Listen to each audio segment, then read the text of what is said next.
Mau ngambil KPR? Ini hal yang harus Anda pertimbangkan sebelum memutuskan mengambil KPR.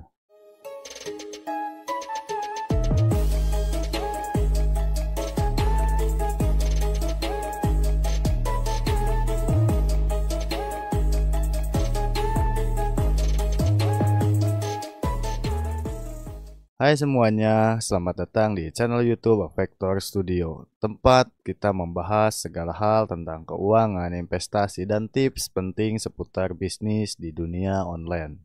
Apakah Anda sedang berpikir untuk membeli rumah dengan KPR atau mungkin masih ragu apakah ini keputusan yang tepat? Di video kali ini, saya akan membahas secara lengkap tentang kredit kepemilikan rumah atau KPR. Mulai dari pengertian bagaimana cara kerjanya, keuntungan dan kerugiannya, hingga tips memilih KPR yang tepat. Jadi, pastikan Anda menonton video ini sampai habis. Jangan lupa untuk like, komen, dan subscribe. Lalu nyalakan lonceng notifikasinya agar Anda tidak kelewatan video terbaru dari saya. Baiklah, mari kita mulai dengan definisi KPR.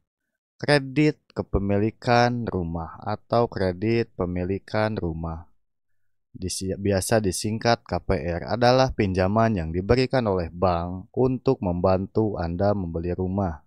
Dengan KPR, Anda tidak perlu membayar seluruh harga rumah di awal. Sebagai gantinya, Anda hanya perlu membayar uang muka dan sisanya akan dicicil ke bank dengan bunga selama jangka waktu tertentu, yang bisa mencapai hingga 10 ataupun 20 tahun. Misalnya, jika rumah yang ingin Anda beli harganya 1 miliar dan Anda memiliki uang muka sebesar 20%, berarti Anda hanya perlu membayar 200 juta rupiah di awal. Sisanya, 800 juta rupiah akan diangsur ke bank dengan bunga yang bisa berupa fixed rate atau floating. Fixed rate adalah bunga tetap, floating adalah bunga mengembang. Dan poin selanjutnya tentang KPR yaitu keuntungan di KPR. Mari kita bahas tentang keuntungannya dulu. Keuntungan pertama adalah Anda bisa memiliki rumah lebih cepat tanpa harus menunggu bertahun-tahun untuk menabung hingga cukup untuk membeli rumah secara tunai. Ini sangat penting, terutama karena harga rumah cenderung naik setiap tahunnya. Keuntungan kedua, KPR memungkinkan Anda untuk berinvestasi di properti lebih awal. Properti dikenal salah satu investasi yang cenderung menguntungkan karena nilainya hampir selalu naik dari waktu ke waktu. Misalnya, jika Anda membeli rumah di lokasi yang strategis, nilai properti itu bisa meningkat jauh lebih tinggi di masa depan. Keuntungan ketiga, KPR dapat memberikan fleksibilitas keuangan. Anda tidak perlu menghabiskan semua tabungan Anda sekaligus, sehingga Anda masih bisa memiliki dana darurat atau berinvestasi di tempat lain. Tetapi tentu saja KPR juga memiliki sisi negatif. Salah satunya adalah bunga yang harus Anda bayar. Misalnya, jika Anda mengambil pinjaman dengan bunga 6% per tahun, selama 20 tahun, total pembayaran Anda bisa lebih dari 2 kali lipat jumlah pinjaman awal. Kerugian lain adalah resiko gagal bayar. Jika Anda tidak mampu membayar cicilan, bank memiliki hak untuk menyita rumah Anda. Ini bisa menjadi situasi yang sangat sulit, terutama jika Anda tidak memiliki rencana ataupun tidak memiliki dana cadangan. Selain itu, ada juga biaya tambahan yang perlu Anda perhitungkan, seperti biaya administrasi, asuransi, dan pajak. Semua ini bisa membuat total pengeluaran Anda lebih besar dari yang Anda duga. Pertanyaannya, kapan sebaiknya Anda memilih KPR? Pertama, lihat kondisi keuangan Anda. Pastikan penghasilan Anda cukup stabil untuk menutupi cicilan dan biaya hidup lainnya.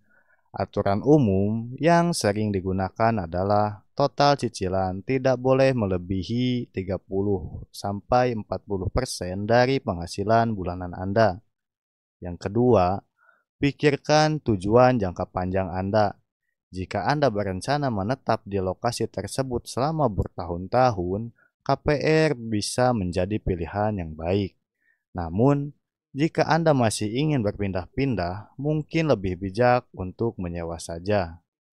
Yang ketiga, perhatikan fluktuasi suku bunga. Jika Anda membeli bunga mengembang, suku bunga bisa naik kapan saja, yang berarti cicilan Anda juga bisa naik. Jika Anda tidak yakin akan perubahan ini, mungkin lebih aman memilih bunga tetap meskipun biasanya suku bunga sedikit lebih tinggi.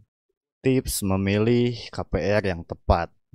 Jika Anda memutuskan untuk mengambil KPR, berikut adalah beberapa tips memilih KPR yang tepat. Pertama, bandingkan berbagai penawaran dari bank. Jangan terburu-buru. Periksa bunga, biaya administrasi, dan fleksibilitas pembayaran. Beberapa bank mungkin menawarkan bunga rendah di tahun pertama, tetapi pastikan Anda tahu apa yang terjadi setelah periode promo berakhir. Kedua, pertimbangkan asuransi KPR. Asuransi ini melindungi Anda jika terjadi hal-hal tak terduga seperti kecelakaan atau kehilangan pekerjaan. Meskipun menambah biaya, ini bisa menjadi jaring pengaman yang berguna. Ketiga, jangan lupa periksa reputasi pengembang. Jika Anda membeli rumah dari proyek baru, banyak kasus di mana pembangunan rumah terlambat atau bahkan mangkrak. Jadi, penting untuk memastikan Anda membeli dari pengembang yang terpercaya. Kesimpulannya, dari pembahasan di atas, KPR adalah alat yang sangat berguna jika Anda benar-benar memperlakukannya dan mengelolanya dengan bijak. Namun, pastikan Anda telah mempertimbangkan semua risiko dan sudah memiliki perencanaan keuangan yang matang. Tidak ada salahnya berkonsultasi dengan ahli keuangan sebelum mengambil keputusan besar ini. Terima kasih telah menonton video ini sampai akhir. Jika video ini bermanfaat, jangan lupa like, share, dan subscribe. Tinggalkan komentar di bawah jika Anda memiliki pertanyaan atau pengalaman pribadi seputar KPR. Sampai jumpa di video selanjutnya. Bye-bye.